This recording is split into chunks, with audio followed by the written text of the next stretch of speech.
Are you struggling for consistency in your sim racing? Does your iRating look like a roller coaster? If so, we have good news for you. The way to get more consistent is to first understand what you're doing differently than the professionals. And VRS is the answer. With our competitive subscription, you will have the telemetry, setups, tutorials, and everything else you need to fully analyze your driving. Our data packs and the ability to compare your driving with the best in the world will show you exactly where to adjust your inputs, change your driving line, and shave seconds off of your lap times. And our powerful and precise Direct Force Pro wheelbase and precision pedals are being used by some of the world's best drivers. All these champions agree that VRS hardware is not just the best on the market, it's also priced well below the competition. So if you're looking to upgrade to direct drive and the best pedals in sim racing, VRS is your answer. If you want to get better, get faster, and make it happen sooner rather than later, you owe it to yourself to find out why so many people are switching to VRS. You'll be so glad that you did. Visit www.virtualracingschool.com and learn why the best use VRS.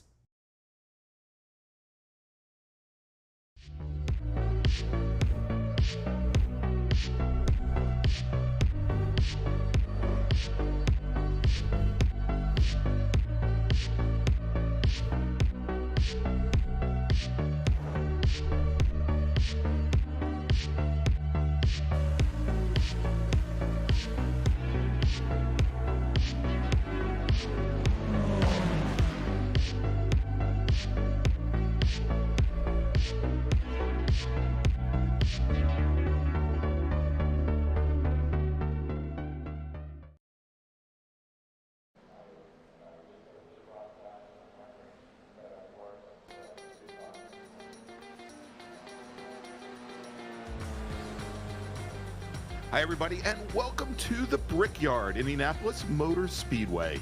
Celebrating its 113th year as the sentimental home of American motorsport, Carl Fisher's creation does far more than host 33 screaming Indy cars driving 500 miles at a time, clockwise once a year. Since the turn of the century, its infield road courses hosted Formula One, MotoGP, and now NASCAR as well. And now the Ray ESports Racing League takes to the latest revision. Fantastic to see, and really and truly create some great racing in all of our three classes. It does. Now the Ray ESports Racing League was here for the runoffs a number of years ago, much like the Sports Car Club of America was here both in 2017 and also in 2021.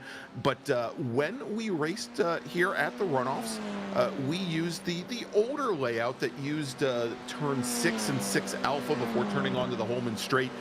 Those have been removed from this layout. You've got a much longer, much straighter run down the Holman Straight. The chicane, which we see our drivers led by Morgan Burkhardt, Bean Forrester coming up to right now, has also been reprofiled quite a bit. That first entry in over by, I think we're calling it turn 8, much more of a 90-degree bend as opposed to something more along the lines of about a 65 or 75 degree bend to get into it. So much more difficult. And then more importantly, I think, instead of having what used to be the longest straightaway in Formula One, making the run out of turn 11 and all the way around through what was IndyCar turn 2, through IndyCar turn 1, and then running all the way down the front straight there in a clockwise manner. Now we have our drivers. They will come in as they come through IndyCar turn 2. They'll actually make a right-hand turn and head up towards the pit-in area, but it introduces 2 more 90-degree turns that they have before they come back out onto the oval. It also will lower the speeds down, I think, a little bit as they come down into turn 1, DJ. Yeah, it certainly will. It'll keep things a little bit lower, and that's a good thing because turn 1 is absolutely a flashpoint, whether it's the start of the race or really on any lap. The track's relatively wide, and then it narrows up there coming down into the corner, and it's the one bit of elevation change that really exists on the circuit coming off of the banking into that infield section. And whether it's just a simple matter of spinning up the rear tires a little bit, or it's a matter of getting into a little bit of, well, argy-bargy with the driver next to you, one way or the other, you've got to watch out for turn 1. Yeah, absolutely you do, DJ. All right, so let's give you a rundown of what the format is for tonight's race. Typically, in the Ray Esports Racing League during our regular season, we have two 20-minute races, but tonight it is the winner-take-all runoffs. We're going to have all three of our classes. We're starting off, as you can see, here with the Formula 4s, or the iRacing IR04s. Then we're going to have Spec Racer Ford, and then we're going to finish up with Spec Miata. And each one of these classes, they're going to have a 15-minute qualifying session, and then rather than a 20-minute race as we do during the regular season, each of our classes going to have a 25-minute sprint race to the checkered flag. And so this unofficial SCCA iRacing league has a number of drivers that we've seen throughout the regular season, but we've got some new drivers that are joining us just for this event. And going to the top of the leaderboard right now here in qualifying, Kevin Furline. And I was telling DJ and Jonathan about Kevin a little bit before the broadcast, that the last time I had seen and spoken to Kevin was actually about 10 years ago. Kevin has, for a good portion of his adult life, been ensconced in Sports Car Club of America, Formula Car racing, in the Mid-Atlantic and in the Northeast, and he was always a stalwart at the Mid-Atlantic Road Racing Series events on the East Coast. Many times behind the wheel, but many times supporting, coaching, and managing other drivers as well. So good to see Kevin out, and he has already gone to the top of the leaderboard, although his advantage quite slim right now, DJ, about 9/1000ths of a second over Megan Overstreet, who is also new to the Ray Esports Racing League, but not to the different Ray Esports leagues and series that we have on the iRacing platform. No, not at all. As there we see Beans Forrester being able to put in a time as well. Yeah, good to see both Kevin and Megan in the grid here. And watching Beans right now in that Tune 31 as Yoshikawa jumps up to the top of the charts. I think Beans, though, has the right idea here. In order to get the best time around the circuit, I think you want to try to use a little bit of the draft going down that long front straightaway. It's not as long as it used to be, as you said, Greg, but certainly long enough that being able to tuck up behind another car is certainly going to help you gain a couple of tenths. Yeah, be able to tuck up behind that other car and then be able to drop into the infield unencumbered and hopefully not held up by that car ahead, be able to use the advantage that you may have over some of the other drivers through that infield, and then perhaps pick the draft up, if you can, down the Holman straight, down towards the chicane here, where we see Forster going in solo. So let's do this, DJ, real quick. We're now about just about 6 minutes, a little bit less than halfway through this 15-minute qualifying. Let's very quickly here, since we were talking about Beans Forster,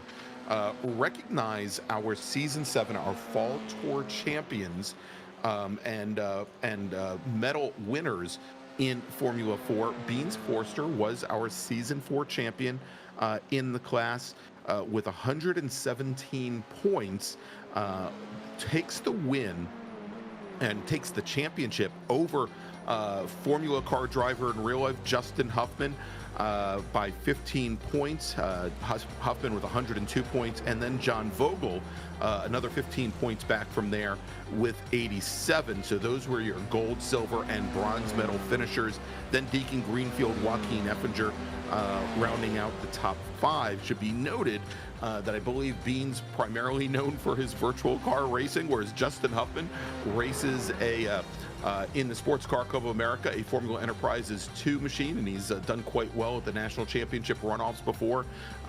He's, as we mentioned, he came home with the silver medal. He's not here racing with us here this evening. Both he and his son Jameson are up working the skis up in Killington this weekend. Hope they have a good time with that. And then John Vogel, who's a Spec Racer Ford racer in real life, coming home with that bronze medal.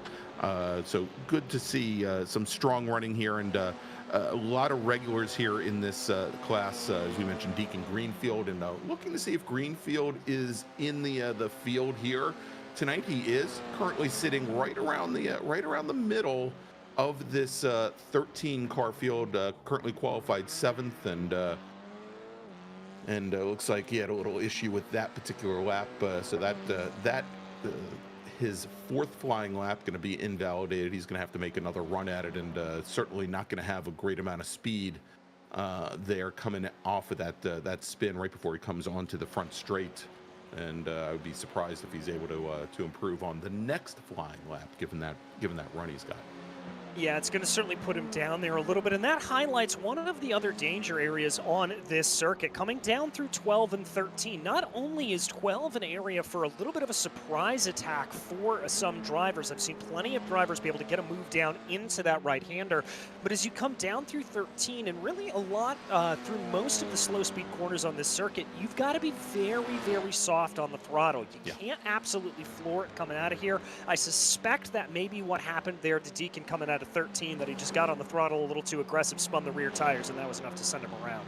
Yeah, if it looks like this track is washboard flat, well, it's because it's washboard flat. There's definitely a good amount of grip on the oval. The infield not quite as grippy, and as DJ mentioned, probably the only elevation change that you have at this track, other than the banking itself, is when you come down into turn one, as we see our provisional pole sitter Morgan Burkhardt doing right now. As you make that hard braking maneuver down into turn one, there's a slight little drop off of the oval down into the infield, a little bit of a compression, and then almost as quickly as it drops, it raises back up again and can definitely unsettle a car. But you definitely have to watch here. The thing is also, at least out on the infield, or probably not in the infield, but on that turn off of the banking down into those two final corners over by like turn 12 and turn 13, DJ, there's some grouping on the oval, primarily to give the Indy cars grip when they are going around during the big race. But it can also affect these cars as they're trying to turn back into that last little quasi infield section. And definitely get the car unsettled. The other part of that is, the drivers are just coming off of, off of what is banking, and the track is not completely flat when they have to turn in for those final little corners. No, it's certainly not. And it's one of the things about this circuit. You look at it from above, you sort of look at a topographical map, as it were, and it looks pretty simple. But the truth of the matter is it's really not. The IMS road course here has done a fantastic job of really presenting multiple types of corners to throw drivers off. And whether it's SCCA coming here, or whether it's the 8 hours of Indianapolis, or what soon will be the Battle of the Brickyard, there are plenty of series that are making this road course a real destination on their schedule. Yes. NASCAR as well. And it's really kind of fantastic to see for IMS getting known for turning right every now and again. It's great to see. Of course, I think everybody got a real whiff of what the infield is like here when NASCAR was here this last season, and we saw them bounding over curbs, or in some cases going and lifting up the curbing as their under trays would go through the little chicane right over here, the second part of this chicane, as we watch. Yeah, just a little bit of one there, but he's going to be able to get back onto the loud pedal. Let's see if that's going to be an improvement time here from Yoshikawa. Comes across the line. That was a 1:26.281, so not an improvement there. Got about 2.5 minutes left to go to try to get an improvement, though, and maybe move up into first or second. There you go. And so our provisional pole sitter, Morgan Burkhardt, he's taking his car back to the pits, and he is currently sitting on that, what we'll call it a 125 flat. We'll spot him the extra 0.02 of a second there.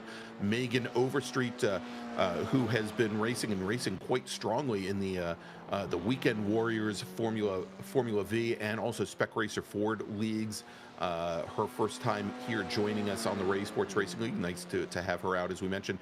Yoshikawa currently sitting back third in qualifying here, 0.13 of a second back from Overstreet. And then John Vogel, looks like actually Vogel and Yoshikawa might as well be tied there. They are currently 0.05 of a second apart.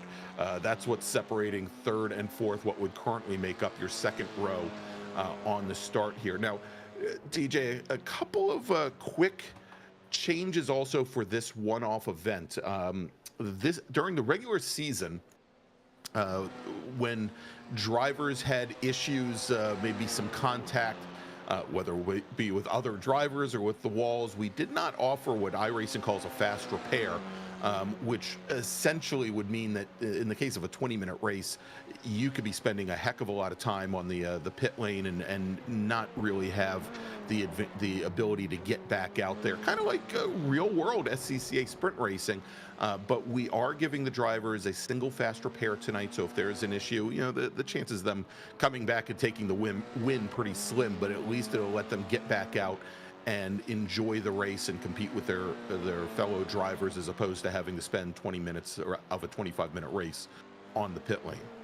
Yeah, very true. And as you said, it is a very, very long pit lane around here. So if you got to come in to get that spare car, it's pretty much going to be your race done and dusted as they go. And a relatively average pit lane here when it comes to road courses for everything else. A little bit on the wider side for road courses, a little bit narrow when you talk about oval pit lanes, but that's neither here nor there. But yeah, nevertheless, not going to want to be having to take that fast repair, obviously, but a good move here by series organizers to just kind of let the fun continue on a little bit.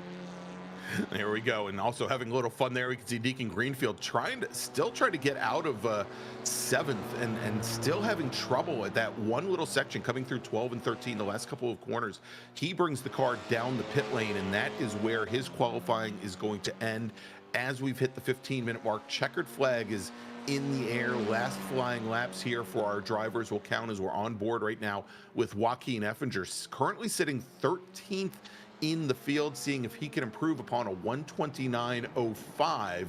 He's currently about 3/100ths of a second, pardon me, off of Wayne Buttermore's times as he comes out of the final corners and onto the front straight. And we'll see if on his 8th and final flying lap he can improve. And he turns in a 128.60, so he is going to leapfrog Wayne Effinger Wayne Buttermore on that final lap. And it looks like Buttermore, he is actually still out on track. We'll have to see if he can improve. But looks like most of our other drivers wrapping things up here for qualifying for our first race. Yeah, I certainly think so. As now it is time to get everybody ready to go here for 25 minutes of racing around the Brickyard. There you can see the last couple of drivers just finishing up their laps, as it were. I think that's actually John Vogel that we may be seeing. I don't think this is going to be a quick one there for John. No, excuse me, actually was a personal best there. Yeah, he turns in a 125.484. Does not improve his stock here on the starting grid. He's going to start 4th in that number 4 machine. 4th in the number 4 machine. Our season 7, our fall tour season champion, Beans Forster. He's going to start 5th today in the number 231 machine. And Kevin Furline will start in 6th. In 7th, it's going to be Deacon Greenfield with Andrew Rosencroft to his outside. Series organizer Stevie Ray will start off in 9th with Caleb Pocock to his outside. Then it's going to be Jim Brewster in 11th and Joaquin Effinger in 12th. And bringing up the back of the field here will be Wayne Buttermore in the number 73. All right, and there you can see that beautiful overhead view over top of the pagoda and the yard of bricks that makes up the start-finish line. We're going to have our drivers head out. We're still waiting for 2 folks to get their cars to the grid. One of them, very important, it's our pole sitter, Morgan Burkhardt, and then John Vogel. Vogel appears. Nagase Yoshikawa now heads off and then comes back. I think we've got some of our drivers probably checking fuel levels before this race, but we're still waiting on our pole sitter, Morgan Burkhardt, who has not appeared yet. He's still got a little bit of time. There he is. Morgan Burkhardt now makes his way to the grid, and we should have our cars rolling off here for their pace lap in just a moment from this beautiful Indianapolis Motor Speedway. 14 turns, 2.6 miles. And so, DJ, as the pace car starts to roll, let's talk about our sponsor for tonight's first race, and that is Alliance Autosport. Based in Columbus, Ohio, they've found success both at the club and professional levels, garnering multiple championships, including 8 SCCA national championships, 3 SCCA Pro Racing championships, as well as a USF 2000 National Class Championship. Alliance Autosports team members are dedicated, hardworking, and they know what it takes to win. Alliance is the SCCA Enterprises Great Lakes Division customer service representative for FE2 and Spec Racer for Gen 3, and their services include arrive and drive packages for both, as well as Trans Am 2. In addition, they offer customer car prep, trackside support, transportation, storage, part sales, data analysis, and hospitality, as well as driver coaching and development. To join our longtime sponsor, Alliance Autosport, on the winning track, check them out at allianceautosport.com.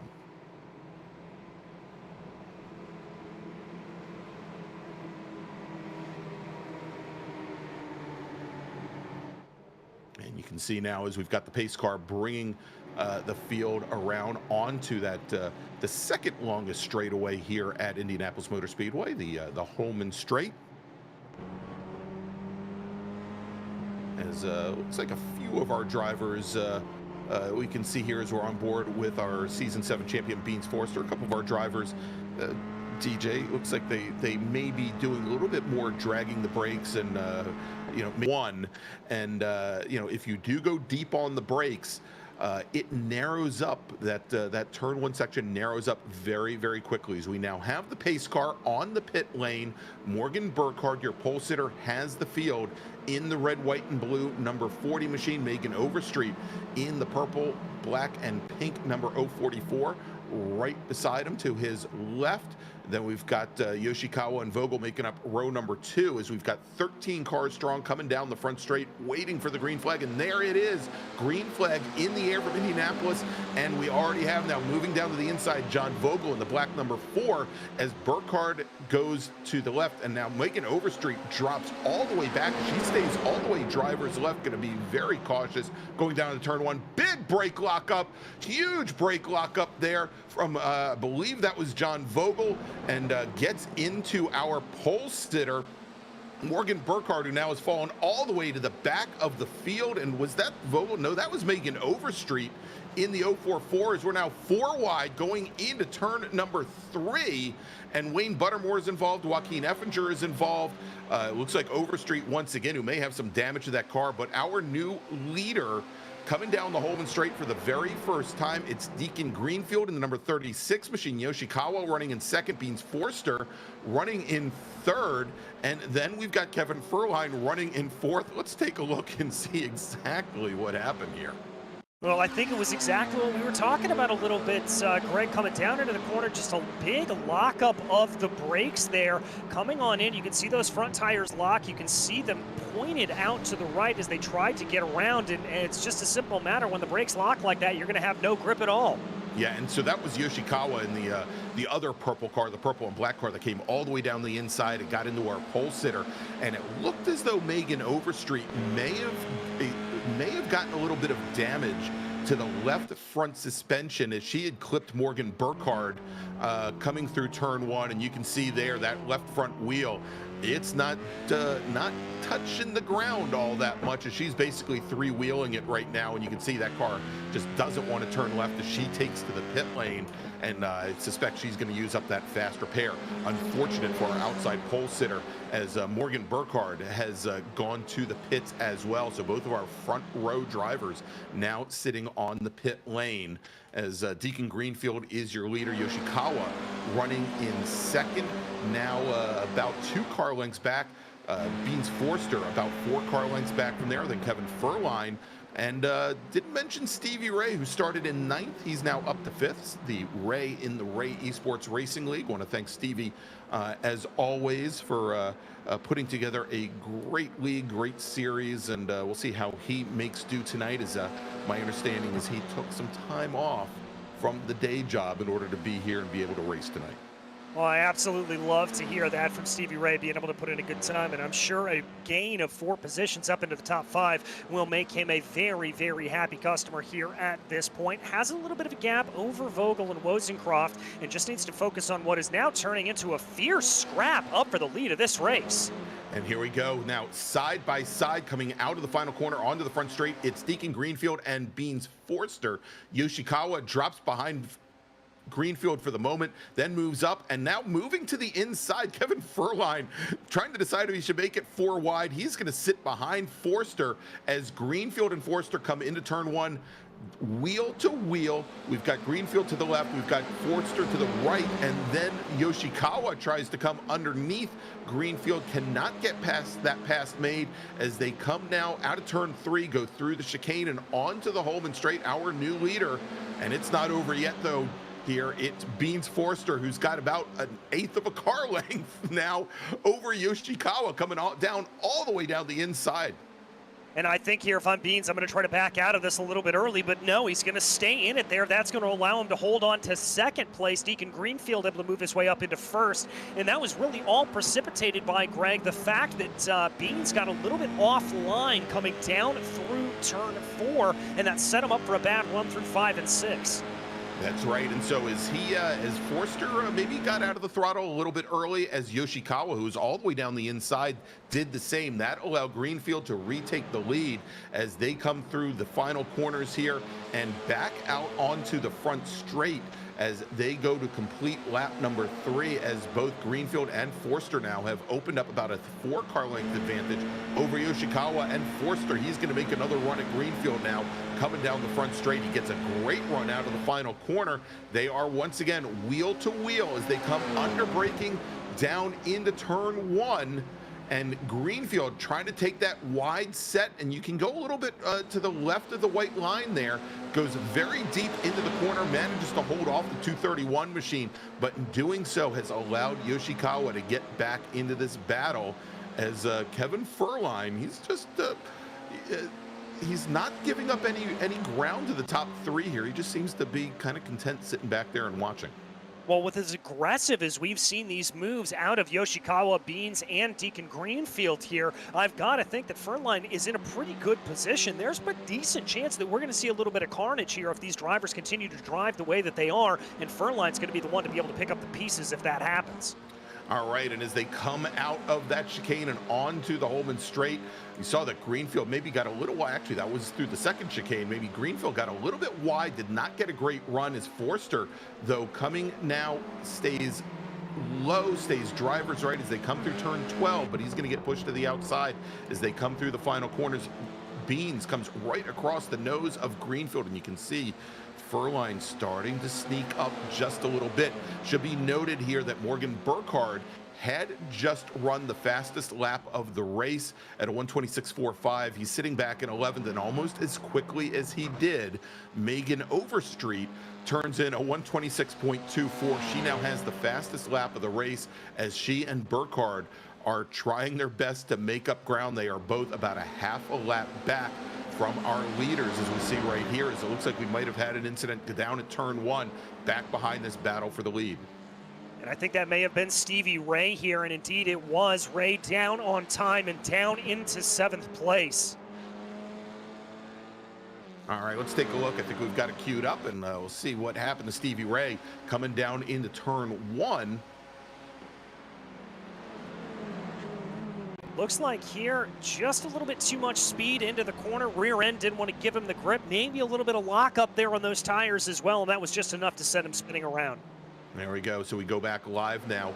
And so Stevie Ray, as you mentioned, down in the 7th. Let's go back to this battle for the lead as Beans Forster, just after that spin, had managed to get around Deacon Greenfield. And now that he's clear of the 36 machine, down through that second chicane, he's been able to open up now about a 6-car length advantage. Yoshikawa running in 3rd now, challenges Greenfield as Greenfield gets a little bit loose on the second part of that chicane, and now is going to give up 2nd position to Yoshikawa. Furline now smelling blood. He is right behind the 36. We'll see if he attempts to move going down in the 1. He's going to follow Greenfield, who moves over. Furline now makes it 3 wide coming down into turn 1. They've got John Vogel in the 4 machine right behind. Furline goes deep. He's able to make the corner and has a nose up for the moment on Greenfield when this track switches back to the right, as it does right now over at turn 3.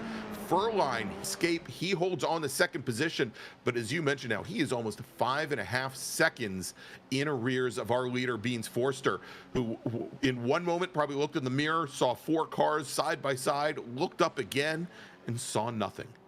Yeah, and look here at the left front wing there of Yoshikawa. That machine is a little bit damaged, and that's really going to hurt him in both areas of this track, whether it's picking up a little bit more drag going down these long straightaways, and it's also going to affect his turn in the low, medium, and high-speed corners around here. So that car is going to be walking a little bit wounded here at this point.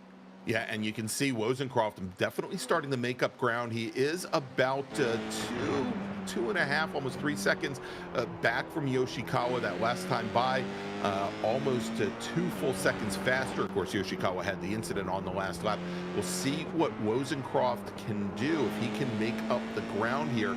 Stevie Ray, after his earlier incident, his earlier spin, almost 5 seconds in arrears of Wozencroft. So Wozencroft certainly not going to have the advantage of the draft in either direction. You can see there as Stevie Ray comes out of turn 2, the distance between he and the 80 car.